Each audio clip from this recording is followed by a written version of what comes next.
Welcome to the Bonneville Up to Speed podcast. I'm your host, Kevin Ostie, and this is a podcast covering all things land speed racing on every level, from vintage small displacement motorcycles to cutting-edge streamliners and everything in between. And today, we're honored to have a very special guest, record holder Mr. Dan Parker. Dan, welcome.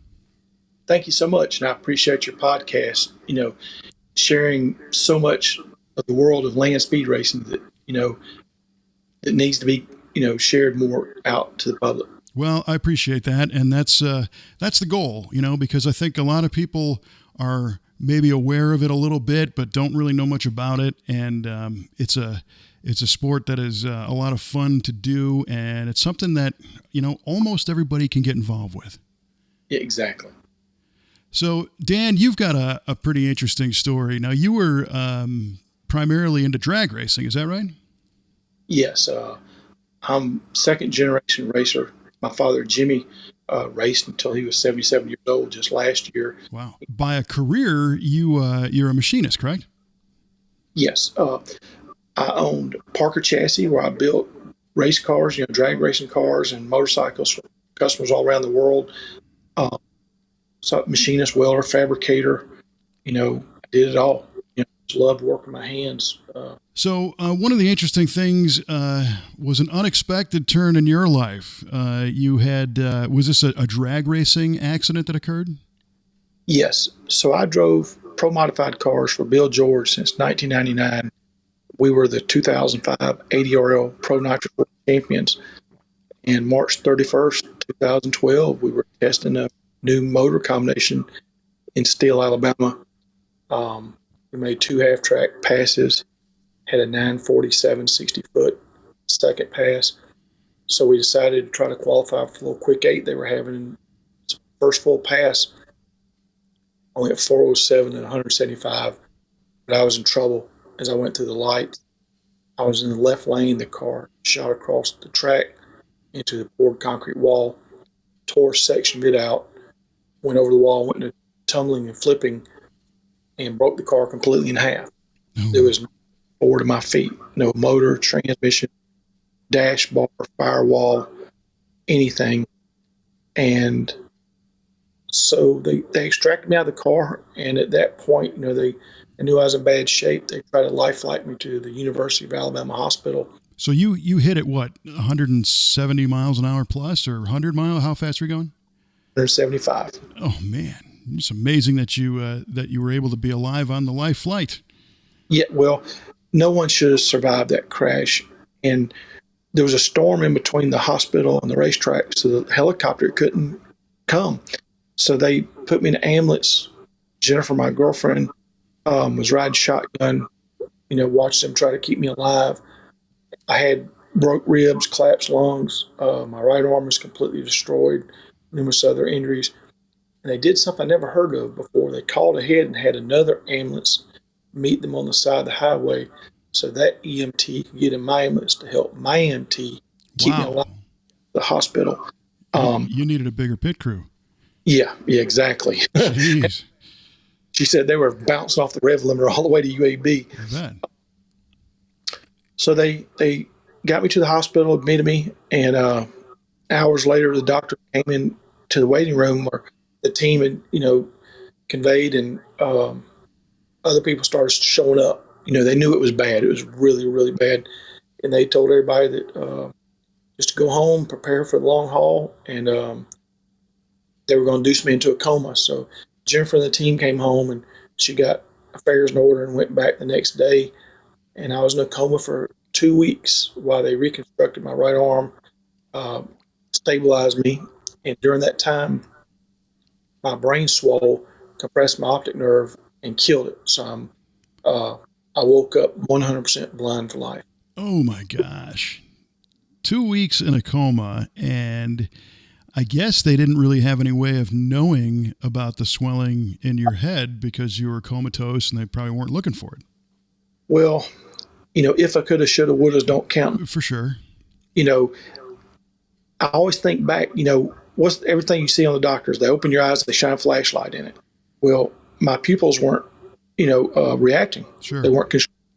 They weren't doing anything. And so I think deep down, maybe there should have been a little telltale sign that something was going on, but they did not forewarn the family or Jennifer that there was even a possibility.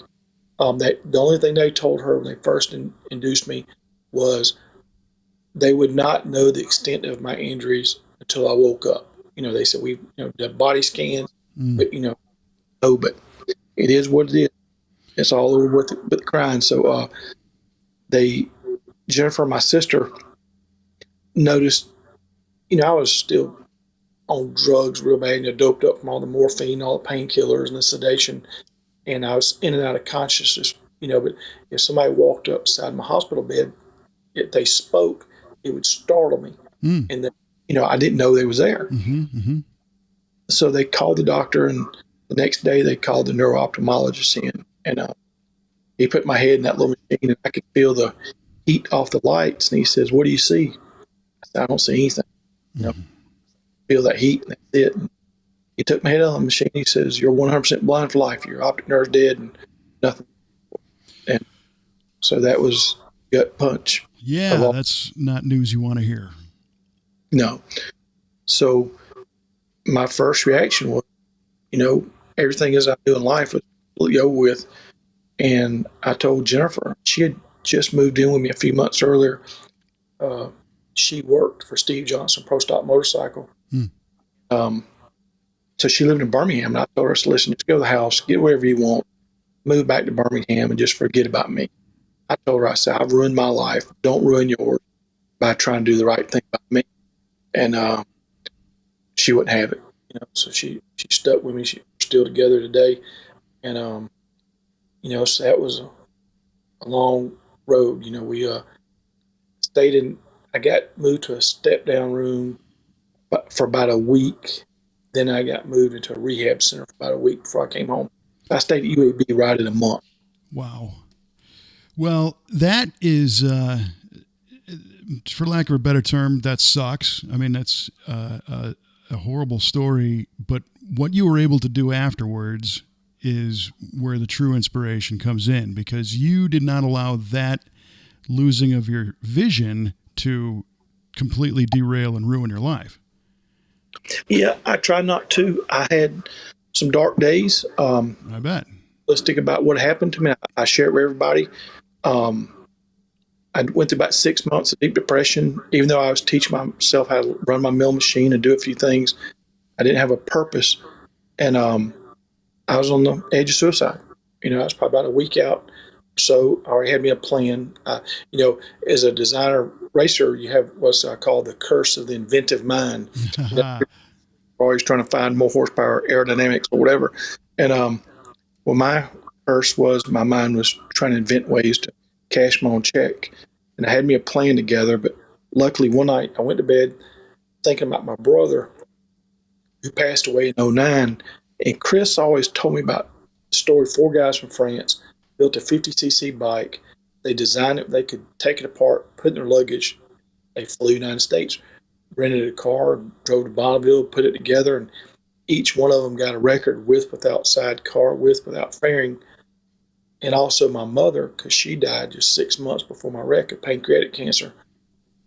And I went to bed that night just thinking about them. And then I woke up at 2 o'clock in the morning with the most vivid dream that I could race again. I would build a bike, become the first blind man to race Bonneville. So my life was saved at that point. My life made a 180, gave me purpose. So I started doing research, and, through connections and racing, I decided I want to build a 50cc bike. And I talked to one guy in California that had a 50cc bike, and he told me he wanted an Aprilia RS50. By that time, a friend of mine that I grew up with had a motorcycle shop. He had donated a KX50 because I knew I was small. If I tried to go out there right off the bat and tell everybody 1,000cc, whatever, the answer would be no. But if I started something small, I might have a chance of being accepted.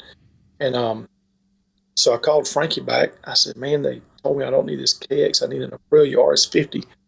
He says, "Man, I got one of them too." He said, "I got one give to me. It was wrecked." But he said, "It runs." So brought it to the house, and needless to say, we've heard that saying that went over like a fart in church. Well, I proudly announced to the rest of my family that I was going to build a motorcycle. It didn't go over very well. Now, when the morning of the dream, she woke up by 8 o'clock. I told her what my dream was, what my plan was. She said, okay. That she never doubted me. But so there, I had the motorcycle, I had a purpose. Of course, I was flat broke. I was on the verge of losing our house and everything else.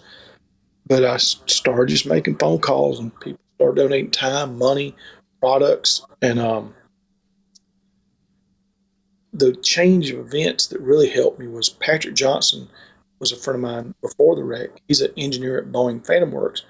And I called Patrick. I told him, what I want to do. I said, I need some kind of a guidance system, some kind of way to know where I'm at on course. Can you build that? And Patrick's exact words were, yeah, that's easy. That's all you worry about. Start building your motorcycle, and I got your back. So basically, 10 months later, August of 13, I became the first blind man to race Bonneville with a speed of 55.331 miles per hour.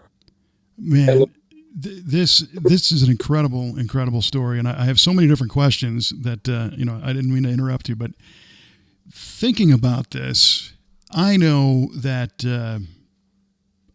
I have a hard time walking through a dark room without putting my hands out in front of me and stumbling over something. So the concept of riding a motorcycle really I can't even get my mind around that. I love the fact that you had the dream, and this gave you something that, most people would perceive to be nearly impossible. And it gave you that challenge that you took and ran with and actually did it. So I just wanted to throw that out there, that this concept of riding a motorcycle, you guys were able to figure out a way with the guidance system to make sure you were going the right direction. Cause obviously, where you're going is important, but this also affects how you ride the bike. I've ridden motorcycles for a long time, and only so much of it is feel. So what was it like? I guess tell me about the guidance system, and then we'll get into what that was like to ride. Well, I tell everybody the first time I called, it was the Bub Motorcycle Speed Trial then with Dennis Manning and Delvine. The first time I called Delvine, I tell her I think she thought I was prank calling her. Yeah, well, I mean, I can see that. And so she put me on the phone with Dennis, and Dennis, luckily, he says, listen, I'll consider it, but I won't even think about it unless you make it a three-wheeler, take balance out of the equation. I said, okay, fair enough. I'm in your ball game. I'm play, your field. I want to play your rules. So we built us a three-wheel bike, two wheels in the back, one up front. So the guidance system, we plot the center line at the very end of each of the course, starting line and finish line. So then it calculates a theoretical center. If I go right or left, I get a tone in that ear. The further off center I go, the tone increases, like doo, doo, doo. Okay, the pitch goes up. Pitch goes up. Well, if I go 20 feet right or left, it shuts off the motorcycle for safety. If I go through the finish, it shuts off the motorcycle for safety. Had a chased van. If anybody saw a fire, et cetera, safety hazard, Patrick could remotely shut me. Okay. And then the car automatically shuts off the motorcycle if it lost Wi-Fi signal, GPS, or if the hard drive overheated. So we had to submit evidence to Dennis and Delvine that, I'd successfully ridden the bike some. And then when we got to Bonneville, they set up a temporary course for me to demonstrate that how I did it. The team got me on and off the salt, and they put an independent rider from Germany on the bike to develop what we said it does. It did. And he said, yeah, it does. So we made the front page of the Salt Lake City Tribune the next day, and on my first maiden pass, I 55.331 miles per hour. That's so cool. We're in the pits getting ready for another pass, and Delvine, Tom Birkeland come right up. They said, we got some issues. We need to have a talk. And I said, okay. So we sat down. And they said, listen, you're on the front page of Salt Lake City Tribune. BLM saw it. They sent us a fax, said we're in violation of our lease agreement because everybody has to have a driver's license. Obviously, somebody blind can't have a driver's license. We're in jeopardy here. Oh, boy. I said, listen, I'm a racer. I'm going to tell you right now, I'm not going to do anything to jeopardize these other 300 racers or your event. I might have a solution. So Jennifer went and got my wallet and I handed him my driver's license. And Delvine, just like, oh, she sighed like she just beat a murder rap. And Tom looks at my license. He says, are they expired? I said, nope. He said, have you gotten a letter stating they're revoked? I said, not that I've seen. It says here, corrective eye lenses required. And I slid down a pair of sunglasses I had on my head, down my eyes. He goes, who in the heck am I to say they ain't corrected? That's right. That's great.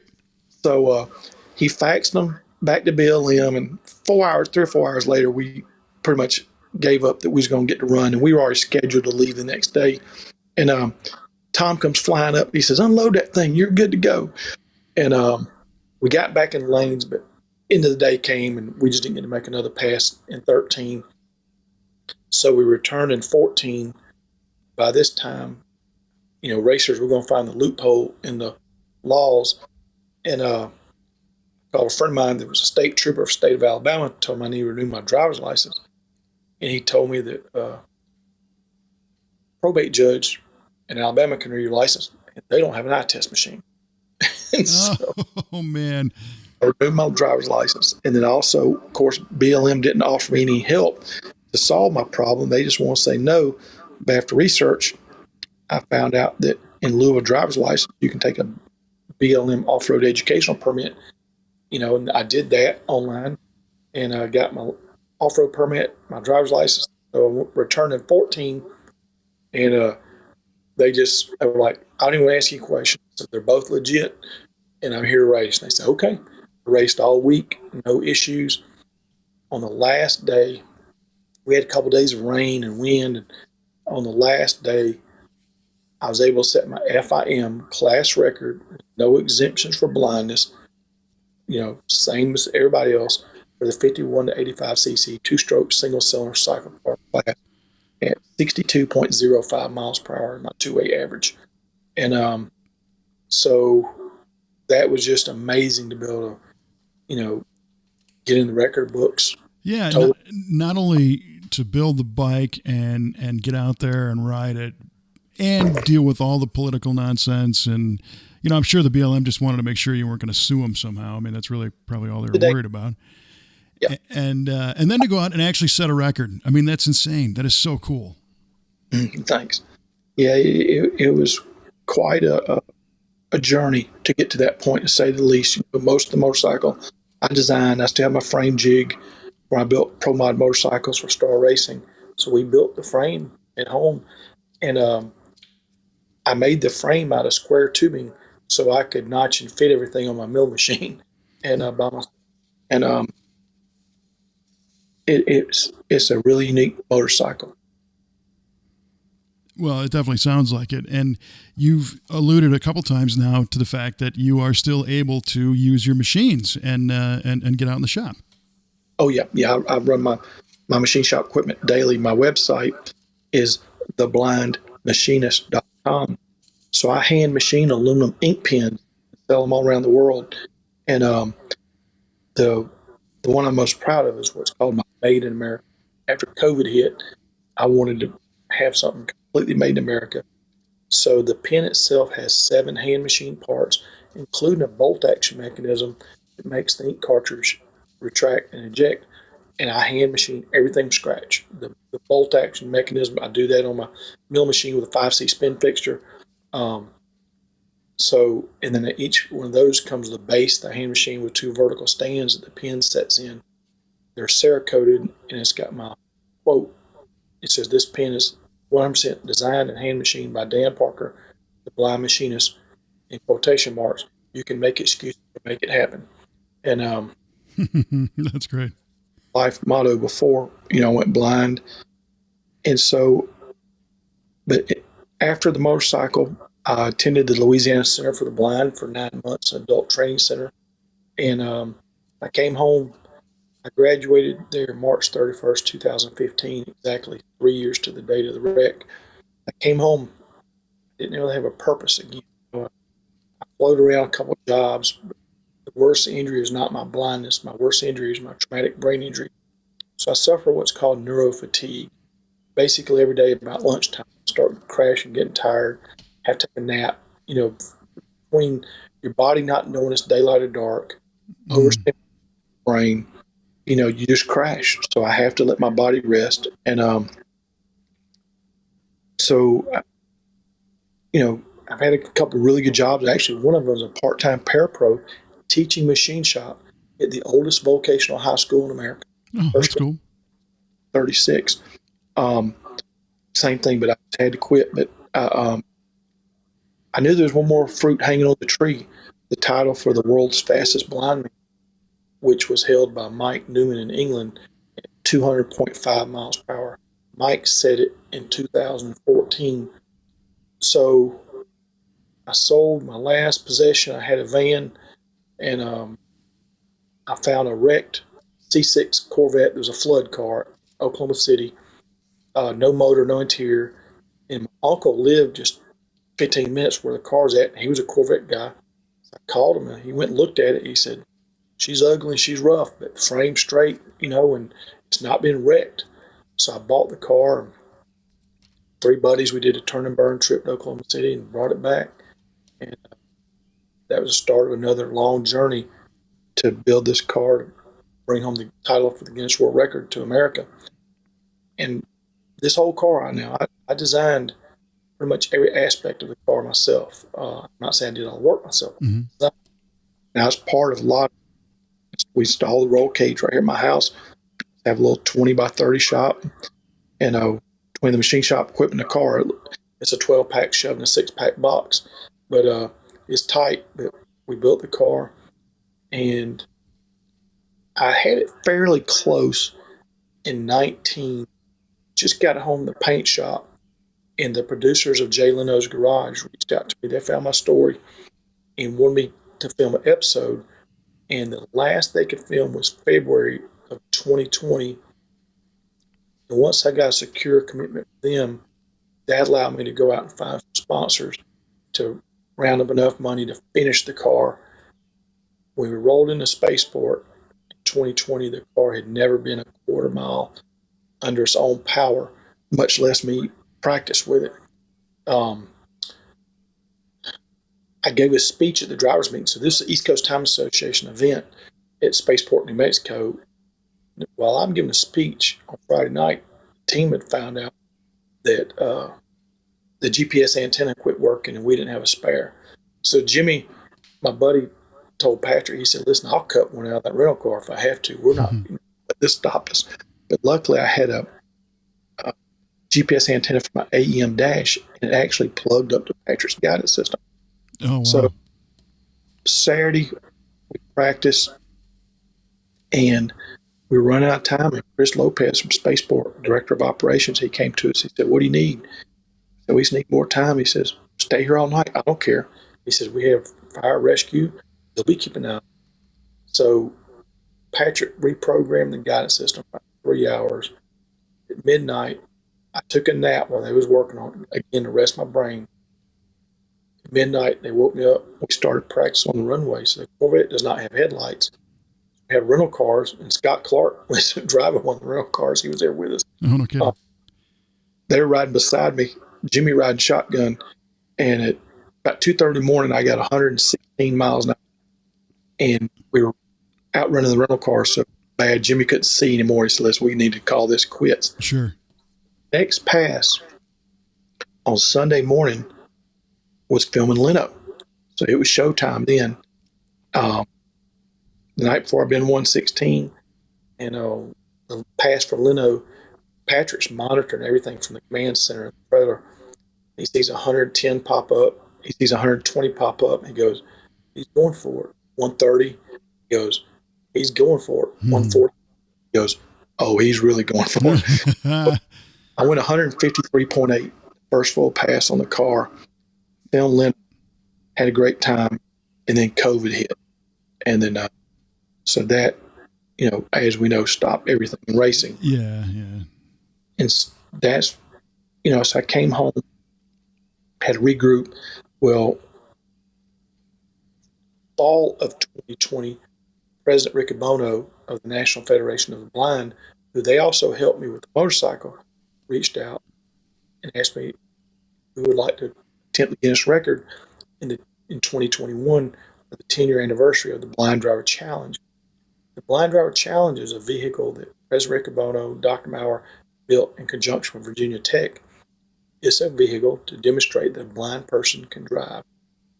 It has obstacle avoidance, navigation through haptic feedback, meaning vibration motors across his hands, up and down his back, tells him accelerate, maintain, stop, left and right. And there's a video, if you go on YouTube, just search Blind Driver Challenge of President Ricky Bono driving around Daytona Motor Speedway demonstrating it. Wow. Now, he's not going 20, 25 miles an hour, but he's demonstrating the technology of what's possible. So we wanted to do something big in 2021 of the 10-year anniversary. And I went to Arkansas ECTA event in May, I think it was April, May. I made 2 attempts and both were aborted, and just different circumstances. That was the only event pass I tried. So when I came home, I was defeated. I knew I needed a way to practice, So I put a post on social media looking for just a cheap C4 Corvette, so it would have similar handling characteristics as my car, decent horsepower. I said the only requirements are it has to be automatic and air conditioning work. That way, because when we hot lap it, we don't have to roll the windows down. Mm-hmm. And a local guy sold me one cheap. He said, I believe in what you're trying to do. He said, I'm losing money. Take this thing and go have some fun, beat it up. So we bought it. We built a second guidance system, and Patrick would fly to Huntsville in his airplane. We would go to Phoenix drag strip, just hot lap that thing back and forth, continuous, go one end, do 180. He reset the computer for the other direction, go wide open. And that was so instrumental in my success for the Guinness attempt, is having that car. So we were scheduled to attempt the record in November 2021, and Steve Struck got COVID, and it's a miracle he came home.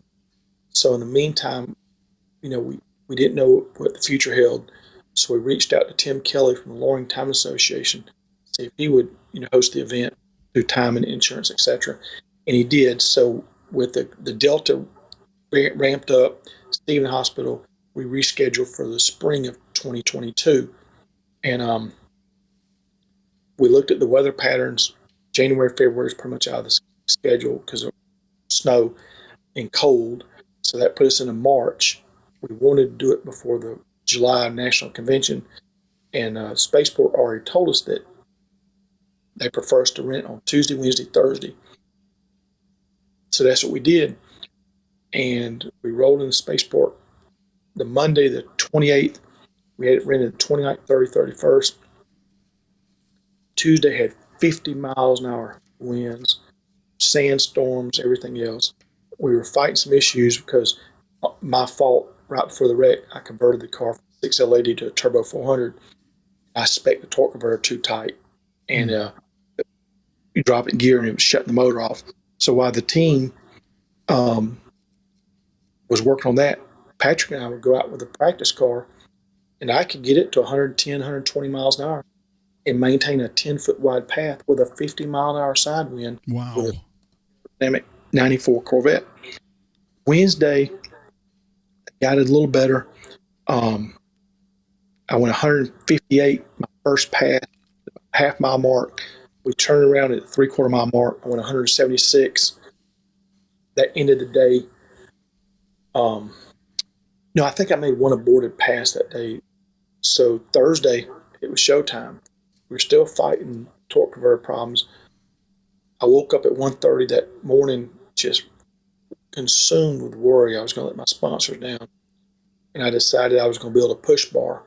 So I have a box in the trailer, just absolutely any kind of scrap piece of metal I could find. It's over the driver's wheel well. It's 8 feet long, and anything and everything goes in it. Mm-hmm. And so I designed a push bar, what we had in the trailer. And as the sun was rising at Spaceport, the team, I was cutting metal and grinding just along with everybody else while Jeff Pope was welding. And I told the team, I said, if this thing we can't get takeoff, we're going to push it with the C4. And everybody's like, well, you're going to tear the bumper up. I said, listen, that's a sacrificial lamb. I don't care. If it means you're getting in the Guinness World Records, you do what you got to do. Mm-hmm. Again, make excuses to make it happen. And so we had a few problems that morning. At noon, I was absolutely defeated. I mean, I was rock bottom. I went to Chris Lopez and Alice at Spaceport, and I said, listen, I know my contract is up at 5 o'clock. What's my options? And Alice told me, she said, you just keep fighting. I'll worry about this. So, okay. And I went and sat down left front corner of my truck, and I get emotional thinking about it, but I prayed. I told God, I said, I'm not a super religious person. I said, if I ain't supposed to have this record, that's I understand. I'll accept it. I said, all I ask of you is if you would just kick every rod out of this motor so I can go home with some dignity. And don't let my team go through that gate going home with their tails tucked, knowing that we failed. That's all I'm asking. If you throw every rod out of this dart block, I don't care. But that's, and well. You're the only guy on the planet, by the way, who's prayed for a catastrophic engine failure, but I totally get it. That, I had the weight of the world sponsors and obligations. And, here we are, drove 28 hours one way to get there straight from 1,500 miles from my house, towing 2 cars. My team is, people from North Dakota, California, New Hampshire, Alabama, Florida, and me. So we don't get to work together. Everybody's a fly-in volunteer basis. Well, Jason White had been testing the car. So Jason has been so instrumental in this. He tested the car the summer before up in Loring and went 194 on motor. So Jason is the record holder at Loring in his C6 Corvette at 269 miles an hour. And so he has the world's fastest C6. So I'm not too sure how smart he is because Jason signed up to be my co-pilot. So it's got 2 steering wheels. So in emergency, the passenger could take over, just, straighten us out. And so about not long after that, I said that prayer, he came to me, he says, it's ready for you. So we went out there and made one aborted run, come back, turned around, 205 miles an hour. Wow. From mile and a half. And so the Guinness official was in the truck with Tim Kelly at Loring. He witnessed it, he officiated. And normally you have to tell them, all right, I'm claiming this as record run. He knew we were running out of time, and he witnessed it. He said, listen, I'll accept that if you want to claim it. By this time, we done wasted 17 minutes of the hour turnaround. So I said, no, I scrubbed it. I said, we need to go to the pits. So we went to the pits, and there's a little bump. So when the car hit that bump, it was wanting to veer a little bit. I guess it's got bump steer, basically. And now at this point, we're still having 20 mile an hour side winds.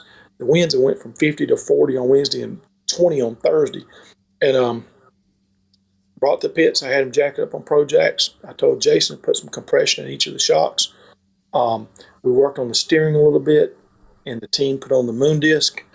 And all I did was we changed the nitrous bottle. That's the only tuning changes we did. We went out there the next pass, 210 miles an hour on my first run. We had an hour to turn it around. I told the team, I said, I'm not getting out. I'm not putting my seatbelts. I'm not even taking my helmet off. Bolted earbuds in. Well, I designed a cooling cart, a little 4x8 trailer, pulls my truck. It's got a generator, 2 deep sea fishing cooler, and a toolbox.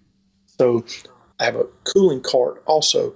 So you walk up, right up, hook the cart, drain the water out of the 15-gallon water tank into one cooler, then pump the cool water out of the other cooler into the tank. The water pump lost prime. So the team is back there with water bottles and Dixie cups and everything else. Oh, no. And I had no idea. Jason didn't even tell me till we were home, on the way home. He's smart. Which I thanked him. So the next run was 212 miles an hour. Gave me a 2.8 average of 211.043. We went through the second speed traps. On the return run, we had less than 30 minutes on the clock for the 5 o'clock shutdown. We had about 12 minutes left on our 1 hour turnaround. And that was exactly 10 years to the date of my wreck. Holy smokes. Me. That is cool. Wow. It was a long, hard battle. I tell everybody that it's amazing what you can accomplish if you take quitting off the table. You can have a plan A, B, C, M, N, P. Then you can go to 1A, 1 to B. Yeah, right. ZZ if you need to. Yeah. And it's not been easy. I chose the hard way because I wanted to do it in my car that I designed for 2 reasons. Mike Newman in England had the record. He made the statement to Ben, another friend of mine that's the fastest blind man on a motorcycle in Australia at 168. He regretted doing it in a borrowed car because when people want to come have him speak, they always want him to bring the car. Oh, right. Good point. And I want to turn this, my long-term goal is to become an inspirational speaker. So I said, well, if I have the car, that gives me another tool in my bag to help, get the speaking gigs. But also I didn't want the responsibility of handing somebody back their steering wheel. If it all went to crap, right. It was all my crap. We've had drivers meetings with the team in the trailer with the door shut, and everybody has instructions. If all this goes to crap, nobody cried, I did what I did. I went out doing what I wanted to do. All I asked is everybody help Jennifer get everything home and sell it all, and what was left, and have a party, party, and but so I've been blessed. I've had a lot of really good companies support me, believe in me, and a lot of people, same thing that, so 3 weeks before we went to Spaceport, I had no motor, no transmission. I had about a 1 foot square hole cut out of the transmission tunnel. Tom at 3V Performance was finishing my new motor. We decided to, I couldn't do the risk of the 6L80 failing. So we put a Turbo 400 in it, which meant that the transmission tunnel had to be modified, which meant the seats had to be narrowed, which meant the exhaust had to be modified. Yeah, one thing leads to another when they do that. Good for my Terry Overby and Steve Ring, and they stayed up 20 hours straight some days, helped me, and Art Gravette and Little Art Race Cars came and pulled some all-nighters, and Matt Goose let me use his shop and lift. And so I had a lot of people that helped me get there. Without them, none of this would be possible. Let me ask you a question. If you didn't have that accident and didn't lose your vision, do you think you ever would have been inspired to try and set some land speed records?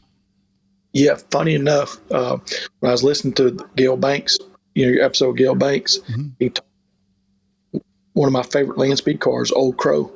And so I had a belly tanker at the house on the jig. And me and a friend of mine, we were wanting to build it. So yes, my brother always loved Bonneville.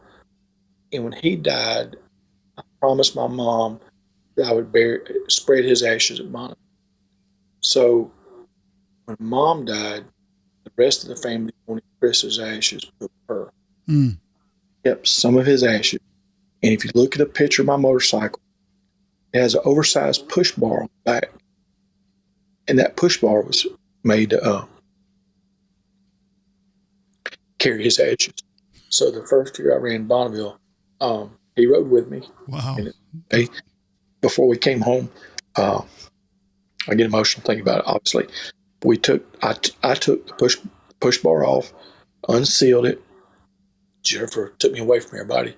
I spread his ashes at Bonneville. Yeah, nice. Not only did he get to realize his wishes for his final resting place, but he also got a hell of a ride too. He was with me when we made history. Yep. So I named the motorcycle the Christopher Scott Special after him. Nice. Man, this is it's some pretty heavy stuff, but when you said before you had a goal of becoming a motivational speaker, don't worry, you're already there. Well, I appreciate it. I need a talent agency to book me some gigs now. Sure. And but it's I never intended for it to go this far. At the beginning, I was just taking it day by day, just trying to survive, just trying to mentally stay sane, to have a purpose. I had plenty of doubters.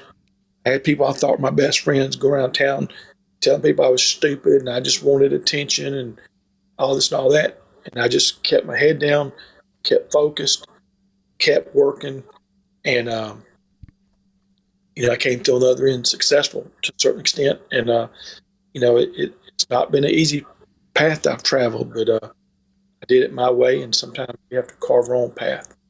Well, and how many people, even without the hardship of losing a sense, just don't do it. They don't find that motivation, or they don't find that sense of purpose, and they, of course, we all know the complainers and the Nelly negatives and all the rest of it. But even just regular people that always say, maybe I'd like to do that, but then never pursue it. So I think there's a thing there that pushes people over the line and gets them going. And I like your phrase of, make excuses or make it happen. And I think that's kind of the line in the sand. The challenge is to get over that line and do more making it happen. That's right. The most congested place for unfulfilled dreams is the graveyard. Mm-hmm. Everybody goes, there's so many people go to the grave with a whole bunch I wish I had, or wish I could have done this, and they don't do anything, or for certain reasons, whether it's financial or family obligations, or they don't believe in themselves, or whatever it is, but there's a lot of unfulfilled dreams in the graveyard. And I've always told everybody, when I'm in the old folks' home, I'm going to be the crazy old man in the corner telling the stories nobody believes. Yeah, sure. So I hope people, like you said, whether it's, we all need a goal. And, you think of the movie Field of Dreams, Kevin Costner, saw the vision of shoeless Joe Jackson. And here he is on the verge of bankruptcy. He cuts up this cornfield to make a baseball bat. And everybody was making fun of him. And I tell everybody, we all have our own field of dreams. And, whether you got to tie up your shoelaces, you want to run a triathlon or marathon or paint or become a doctor, you can do it.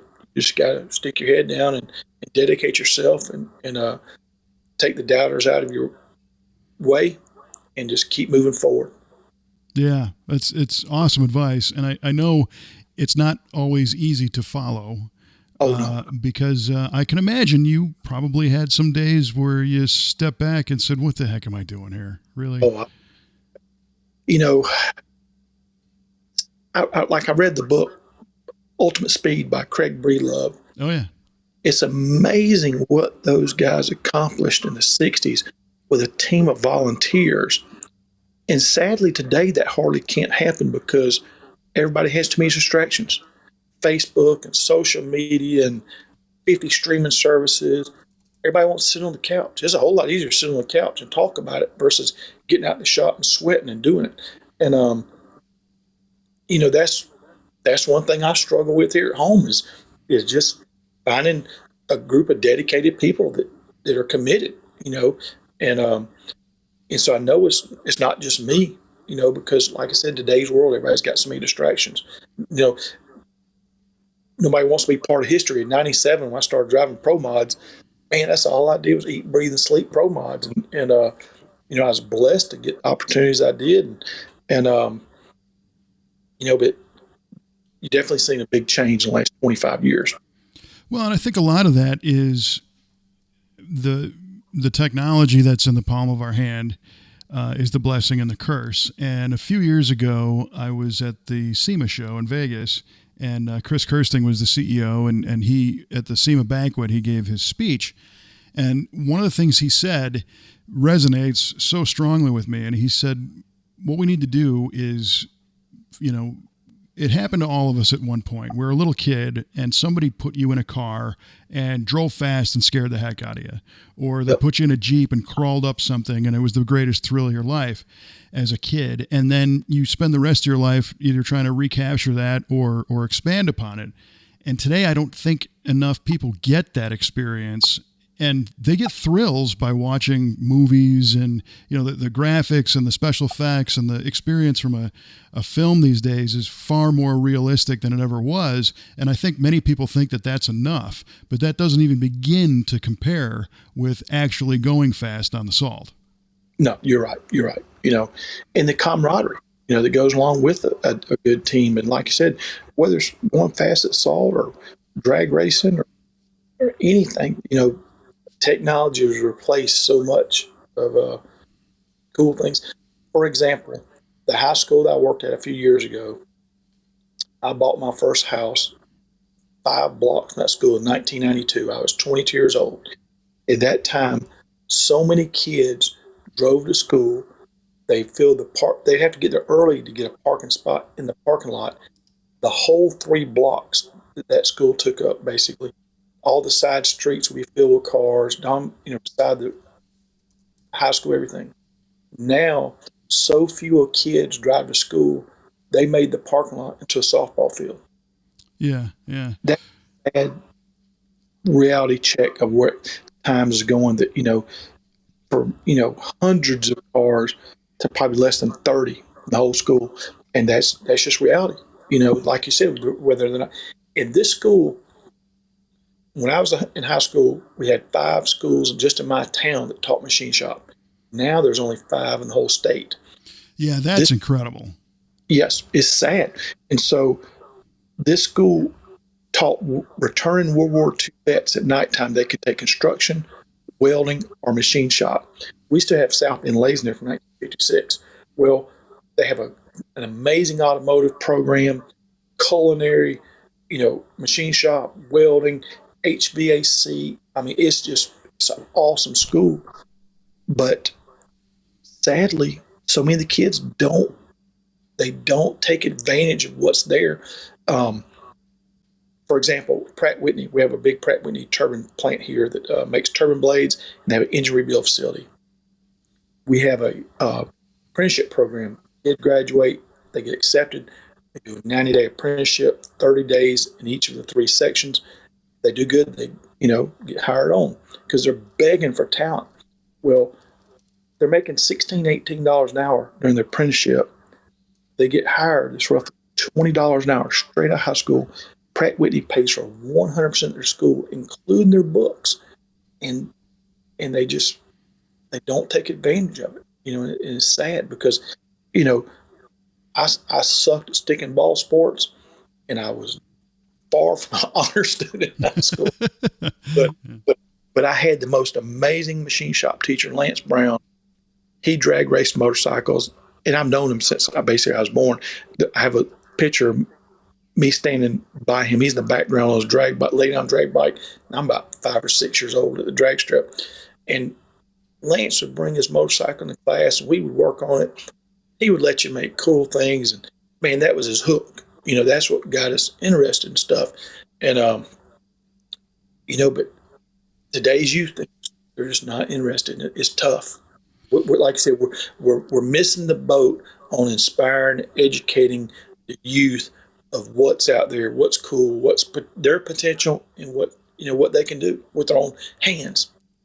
Yeah, I agree with that, and it is a huge topic. But at the same time, when you and I were growing up, there was not a commercial space industry either, So we've got kids today that can go far, far beyond what you and I ever dreamed of if they go that direction too. So there are opportunities. Things are shifting around a little bit, but I do think the automotive world has a little bit of a marketing problem when it comes to the next generations. But then at the same time, you see kids with junior dragsters, and you see kids working on cars with their parents in the pits and in the garage, and it's still out there, just not quite as much. That's right. We just, like I said, we got to promote it and educate, get it more, involvement. Well, I'm all for that. And listen, this has been a great experience to get a chance to chat with you and learn the story. You mentioned before a couple websites. Where can people A, learn more about your story, and B, maybe buy themselves a pen? Yeah, so I have 2 Facebook pages, Tragedy to Triumph Racing and The Blind Machinist. And then my website is theblindmachinist.com. And if you're on YouTube, you can search Dan Parker Racing or The Blind Machinist. I have a lot of videos, me running equipment, explaining how I do things blind. I have a talk box that hooks to my digital calipers that reads my measurements to me. Patrick, the engineer, he hacked into my digital readout and made it speak to me. So I have a pedal, one for X and Y axis on my mill. I'm realistic. I show people, the highs and lows of being blind, but I try to let everybody know that this is not the end of the world. By far, if I was in a doctor's office and he told me he could cure my blindness or my traumatic brain injury, I would still be blind. I would choose to cure my brain injury. And listen to Gail Banks and the history of the salt. I know a lot of the salt racers are, they're growing older. You and I are probably classified younger generation, and I'll be 52 this year. Yeah. And so I know blindness is a concern, between RP, retinitis pigmentosa, or other eye diseases. That blindness is real, and I hope anybody that's facing going blind, they know that that they can get through it. It's not the end of the world. Just have to learn how to adapt to it. It's an inconvenience. I do tell people, if you don't have patience, I don't recommend going blind, because it's going everyone. Every day's an Easter egg hunt when you're blind, but especially when you're in the shop, somebody moves something for you. Yeah, but that's nice. But I try to use my story to educate people, inspire people. Just yesterday, I opened my email. A gentleman, 62 years old, out of Virginia, went blind last Thanksgiving. Hadn't been in his machine shop since. I had spent over an hour on the phone with him, and I hope he takes away that he can get back out there. He's going to think outside the box, figure out another way to do things a little different. But yeah, I hope so. And I've seen some of your YouTube videos, and you're not only showing people how to operate the machines blind, but you're just showing people how to operate the machines. I mean, there's great solid knowledge there if you just want to learn. Yeah. And, this is going to sound silly, but you don't have to be blind to watch them, right? Yeah, that's right. Now, I have to tell myself to turn the lights on in the shop when I'm videotaping sometimes. Right. There you go. Because I will run a mill machine at 2:00 in the morning when it's absolutely dark outside, because my sleep habits are horrible. So if I wake up, sometimes I was going out the shop, go to the machine, but I don't have to turn the lights on. Well, I also really appreciate your sense of humor and your perspective on all this stuff too, because I think that's something that some people might not understand, but I think that's a way to get through things, is to be able to look at them a little differently and maybe have a laugh every once in a while. Yeah, you got to. All of us are going through something in life, some form of fashion, and so it is what it is. I tell people, don't feel sorry for me. You feel sorry for the young kids born without eyes, or cancer takes their eyes or something. I did this to myself. I knew the risk as a race car driver. I always accepted the fact that I might come home beaten up or in a box. I never imagined I'd come home blind, but just, it is what it is. I did this. It could be a whole lot worse. Yeah, could have been. Well, yep. So glad you found a way to find that motivation and innovation to press on and do things that most people never will. And I'm taking some notes myself, man. I know there's things on my shelf that I really want to do, and that someday box, that the size of it gets smaller every day. So I'm taking some cues, buddy. Thank you. Good. I appreciate it. Well, I appreciate the time, and this has been the Bonneville Up to Speed podcast, which is produced with the AOK of the Southern California Timing Association and is available on all major podcast platforms. Subscribe if you're into land speed racing or other types of racing stories. And be sure to visit the scta-bni.org website for all the latest news and the calendar of SCTA racing events, both at El Mirage and the Bonneville Salt Flats. So thank you for tuning in, and for Mr. Dan Parker, I'm Kevin Ostie, and now you are up to speed.